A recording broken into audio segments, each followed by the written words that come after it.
Well, let me back up. Okay, so the best way to learn about something that has to do with show rabbits is to go to the standard. Just like when you go to church, the best ministers will start with the Bible, right? Well, when you're dealing with rabbits, the best teachers start with the standard. So if you look here for mini Rex fur, it says fur is to be, listen to the verbiage here, extremely dense. Not for it to be a little dense, it's to be extremely dense. What is density? Have y'all heard, some of you kids, have you heard density in any other context? I'm not talking about fur, a different context. Bigness. As the amount of hair in a square inch. Right, you're still thinking about fur. But what about, has anybody ever heard the term population density? Like the downtown area of Huntsville has greater population density than, say, Newmarket or, you know, an outer community. You know, that's further out from Huntsville. That just means there's more people in the same given area. So for a square mile, there's more people in downtown Huntsville than there is outside of Huntsville. Well, for fur, density is how many hair shafts, like pieces of fur, there are in a given inch, square inch, or a given area. Okay, so what does that look like? Y'all know what a hair follicle is? Has anybody ever plucked a hair out of their chin? A single hair out of a single pore. But that's people. People can grow one hair out of one pore, or a couple of hairs out of one pore, right? Rabbits don't work that way. For every follicle on a rabbit's pelt, there's going to be, in a normal coated rabbit, there's going to be at least about 16 hairs coming out of that hole. A mini Rex will have 50, a good one, with good density.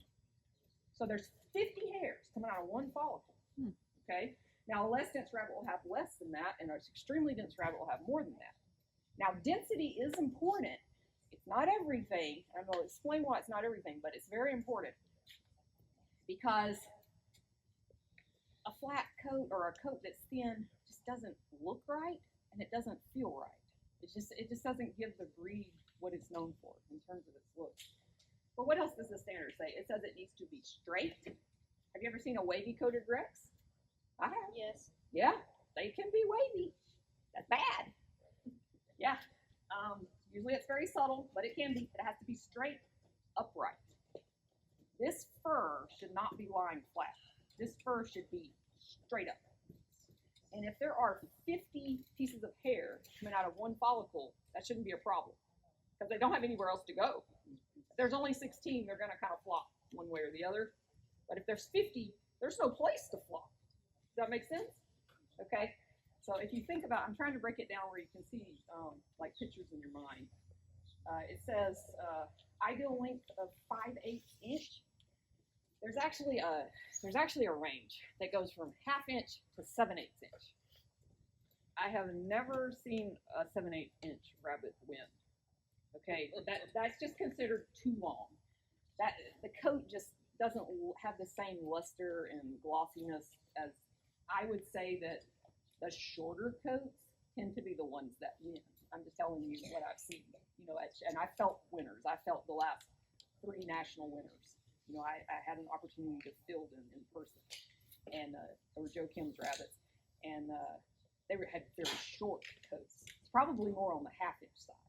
Okay, so when you are evaluating rabbits, you have to keep that in mind. And it says, it is to be the same length, density, and in texture over the entire animal. So she's got a little bit longer fur down here because she hasn't finished her coat. So that would be a little bit of a flaw. I wouldn't knock her too much for it unless I had another doe right here that was just as good that was finished. Okay. What this is mainly referring to is a coat, like a lot of broken rabbits will have a coat where the colored hair is like a different length than the white hair. I've actually seen that. Okay, so you don't want to perpetuate that. You want to try to keep a broken animal should have the same color, the same length throughout all colors. So wherever the colored fur is, it should feel the same as the white fur. Sometimes there's some where there'll be a difference. You don't want to keep those animals or perpetuate those animals. Guard hairs, which are not to be noticeably protruding, are to be plentiful and evenly distributed throughout the coat. Fur is to have a lustrous appearance, with body and flesh-like effect that offers a distinct springy resistance when touched. That's why I want you guys to touch these rabbits. You really can't learn learn about Rex fur unless you touch rabbits. The fur is to feel and look extremely smooth and even. So this doe, when you look at her, she shines. You see the shine? She shines. So does she look like glass almost? She should. That's what you're going for. You're going for a rabbit that shines, has a smooth glass, that is cool to the touch. When I touch her, I should not feel any heat. She should feel like glass and butter. She should feel like smooth as cold butter. That's what she should feel like. Very short, thick, stringy, cool butter. Now, there's a lot of, the genetics of fur are extremely complex, okay? Getting fur right on the Rex-coated rabbits is what separates winners and losers, especially at the national level. You cannot win a national show unless you have the fur right. And you cannot get the fur right unless you understand what good fur is. That is a learning curve, okay? I've had these mini rights with my kids for 2 years now. It's been a learning curve. I'm just now starting to really know what I'm looking for, you know, in terms of fur. But I'm going to show you, I think you can even see from where y'all are sitting, this little buck here is 8 months old. He's too little. He's going to be called because he's only 3 pounds. He has a more cottony coat. Yes. He's a great example, though. Can you see the difference? Like, just from where you're sitting, can you see the difference in her coat and his coat? For sheen? Or anything. Oh, The okay. color even looks different, doesn't it? See how the light is hitting the coat differently? One's black and one's more of a seal. Yeah.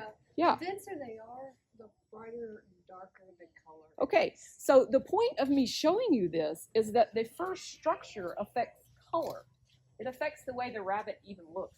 This guy has great density. You don't see any skin anywhere. That's why I'm telling you density is not everything. Density is actually worthless without texture and resistance. Can you show them how to determine density? Well, when you pet the rabbit, you shouldn't see any skin. Like you go this way, Do you clip? That's what we were always clip, taught. like this. Yep, that's how you Well, get I this. do that to see evenness on the end. And this guy, when you do that between your fingers, you will see a waviness. This guy actually has a wavy coat. I mean, I alluded to that earlier, that was undesirable, but it's microwaves. It's not curly like a poodle. But if you were to get out a magnifying glass and look closely, And kinks. yes. And so what is happening with him is, even though he has great density, and his dad is a fur buck, his dad has a great coat. So that doesn't mean he wouldn't grow okay babies, but you are losing ground breeding with a rabbit that doesn't already express it, because proper fur and proper bodies are all recessive. They're not dominant. Rabbits want to be long, pinched, flat, thin coated. That's what they want to be. That's what they are in the wild. Okay, so it takes skill to make a good rabbit that meets ARBA standards, because those traits do not naturally persevere in your herd genetics.